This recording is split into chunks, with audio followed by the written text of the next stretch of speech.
5 seconds to go.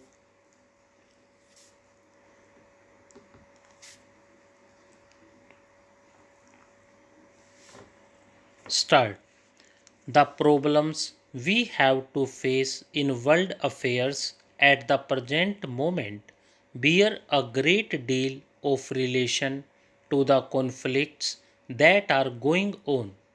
We have stated repeatedly that our foreign policy is one of keeping aloof from the big blocs of nations and being friendly to all countries and not becoming entangled in any alliances, military or other, that might drag us into any possible conflict.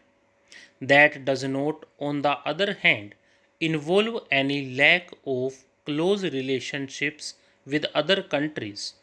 The House will remember that some time back I mentioned the question of India's possible relationships with the Commonwealth, and I informed the House of the broad lines of our approach to this problem, and I gathered that the House agreed to it.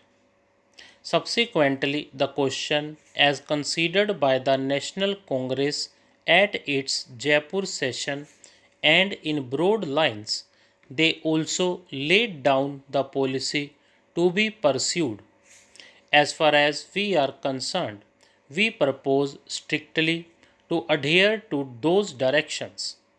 Of course, changing circumstances have to be understood and interpreted in different ways, but the broad lines of our policy have been laid down, and that India will naturally and inevitably, in the course of a few months, become an independent republic, and in our external, internal, or domestic policy, political policy, or in our economic policy, we do not propose to accept anything that involves in the slightest degree dependence on any other authority.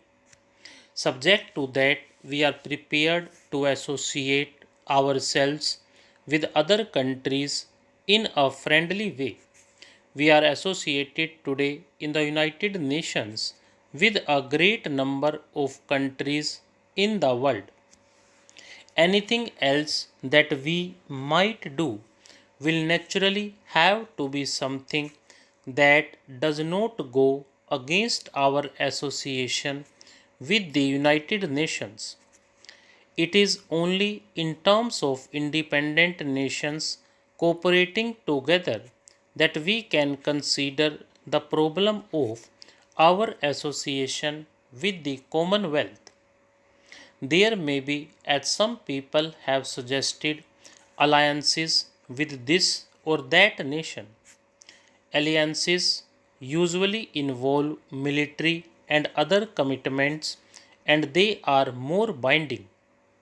Other forms of association which do not bind in this manner but which help in bringing together nations for the purpose of consolidation where necessary of cooperation are therefore far more desirable than any form of alliance which does bind and will help us to achieve our main target.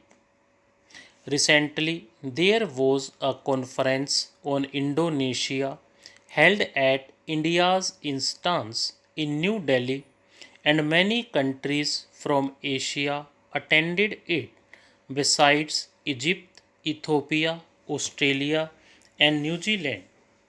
The conference forcibly brought several matters before the world's eye, and one of the resolutions passed at that conference was that we should explore methods of close cooperation.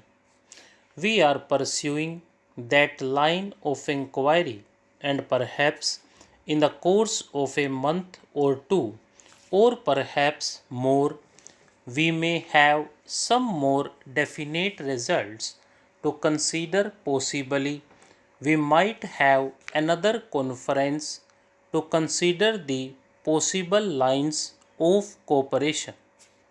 Again, that cooperation can only be the cooperation of independent nations without the least commitment of one to the other.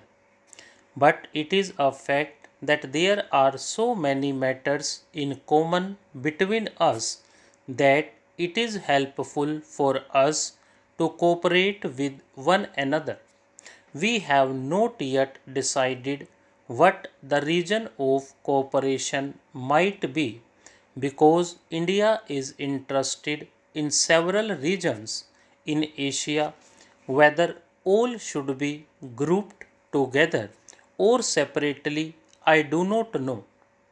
That is for us to consider together and to decide what is more feasible. But in any event, two facts have to be borne in mind. One is that whatever structure of cooperation we may build up will be entirely within the scope of the Charter of the United Nations.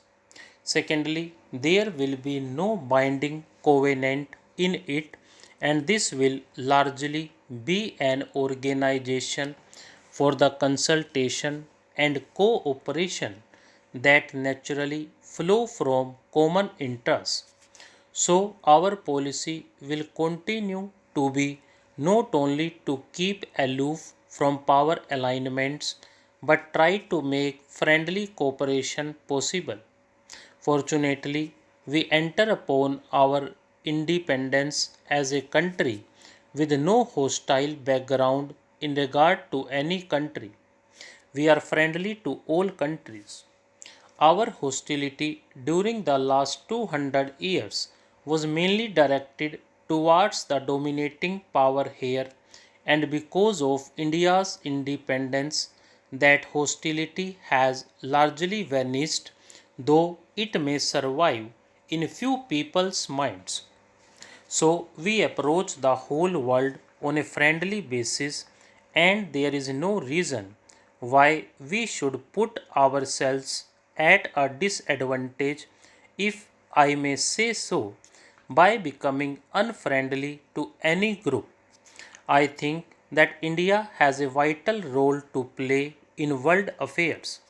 The various ideologies that confront the world today, the various isms which threaten conflict repeatedly, may have a great deal, I think, to commend themselves, but all of them have been derived, if I may say so, from the background of Europe.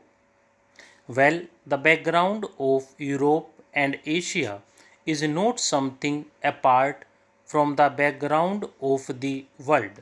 Stop.